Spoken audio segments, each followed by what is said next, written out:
Hi guys, welcome to the KONE Academy of Jiu-Jitsu here in London. My name's KONE. Today I'm joined by James Gregory, one of the black belts here at the Academy. Hi guys. Today we're going to show you guys, or share with you guys, a technique, a self-defense technique, which is in association with Knight Jiu-Jitsu and Eli Knight in the USA. Okay, so I'm confronted with an assailant. The first thing for me is putting my hands in front of me. This is not something new. This is something that's been around under Jiu-Jitsu for a long time. This here creates distance between me and him, and lets me keep my hands in a position where they're not too low and they're in the center line here. With the professor with his hands in this position, as I enter for that headlock, he can control that inside space.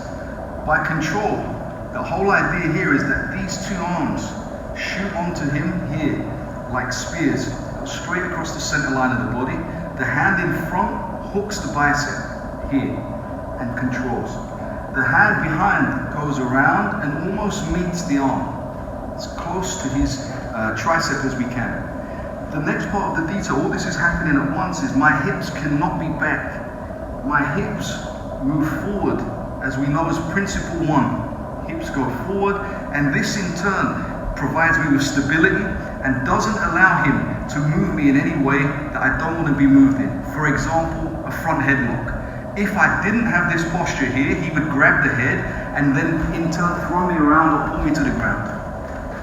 The other thing that you can't necessarily see with this is by him driving his hips, it pushes my center line off. This makes me very mechanically weak. So the only thing I would like at this point more is to actually break that posture down, which becomes almost impossible. So it leaves me one choice, and my one choice is to try and escape my free arm here to try and punch. So it's almost preemptive for the professor to do the next move, which comes from me trying to punch.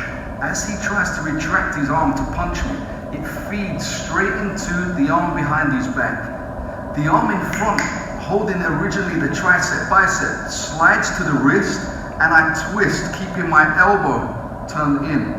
If I just hold here, we run the risk of a finger and thumb grip, which he can pull out. So here, once I twist, my elbow locks in place close to my body, keeping principle one enabled, holding his bicep very close, very tight here. I can also assist this arm by pushing as he pulls back to punch here, in control. What you don't see behind the back is my left arm here is actually holding, and the elbow is on the inside of his back like this, closing any space between me and him. I then hold the wrist here and take a step back, keeping his arm glued to my chest. My head then bows out and also keeps the wrist close to my chest until it's firmly placed in the center of his back. At this point, I take the arm on the bicep, wrap around the neck nice and deep, and push my body into the back of his arm, holding his arm to his back with my chest. I take the second arm, maybe push his jawline into the choke, and then go around the neck for the squeeze. Addition to that is, I could go from here, hold the neck, kick the leg, make him fall, and then place the arm behind the neck for the squeeze.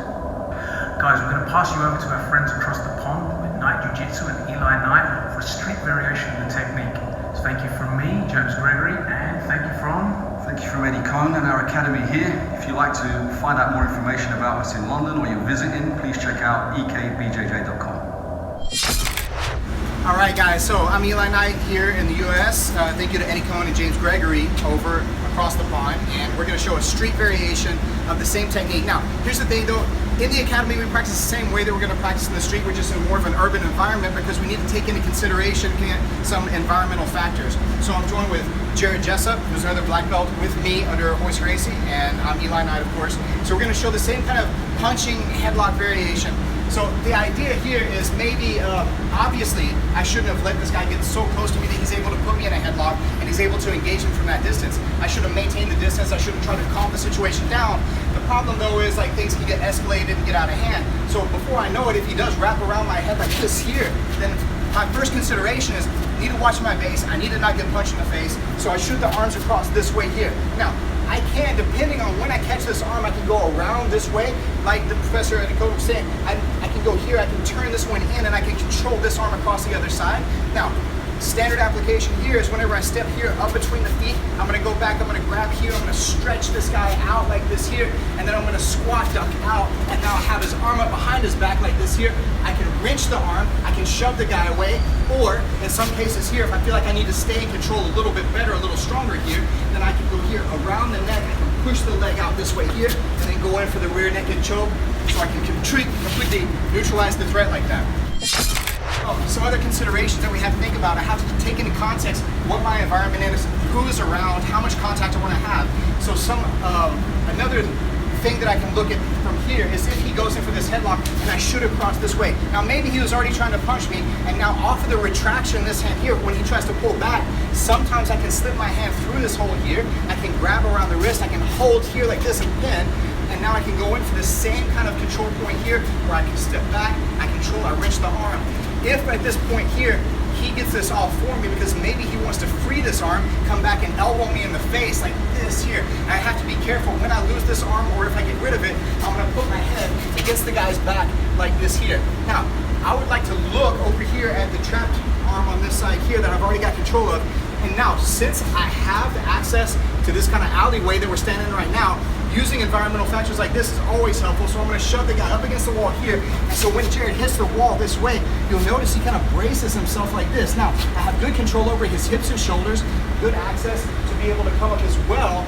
And you notice he tries to stop himself from running into the wall. And I can go here, I can grab, pull this hand behind his back here like this. Now I have a lot of good control. This is something good for use for like a police officer if you have to detain a suspect, where I can go back here, hold this, get access to this hand over here. Now I'm in a cuffing procedure, controlling his hips, controlling his shoulders.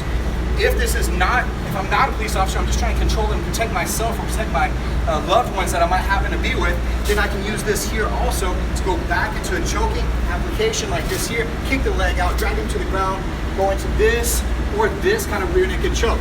So, the biggest difference in how we train inside the academy, in the kimono, on the matted surface, and training in a more urban environment is taking into considerations with the proximity to the walls, what kind of ground are we on, how hard is it going to be to take a fall, how hard is it going to be to make a takedown off of this. So anyway, I appreciate the collaboration with Professor Eddie KONE. So check out Eddie KONE, ekbjj.com, Night Jiu-Jitsu. Thank you with Jared JESSUP, Professor Jared JESSUP right here. Thank you guys for watching.